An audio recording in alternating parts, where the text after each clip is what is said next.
years ago, I said, "Thank you, America, for the haven from oppression and the home you gave Ninoy, myself, and our children, and for the 3 happiest years of our lives together."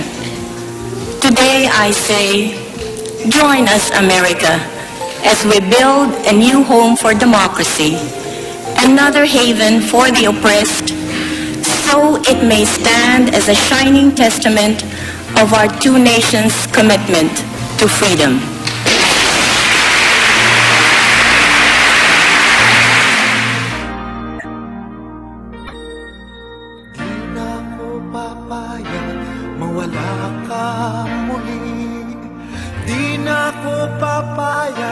Na muling mabawi ating kalayaan, kay tagal na nating itin, di na papayagang mabawi muli. Magkakapit-pisig, libu-libong tao, kay sarap pala maging Pilipino. Sama-sama iisa ang adhikain, kailanman di na maaalitin. Ang Pilipino sa mundo, mapayapa para ang pagbabago.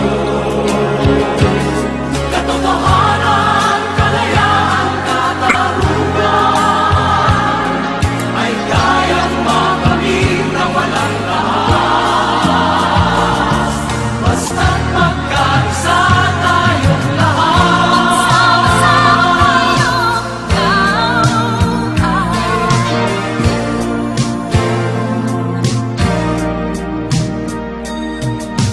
Basta nang nagaganap sa aming bayan, magkasama ng mahirap at mayaman, kapit-bisig, madre, pari at sundalo.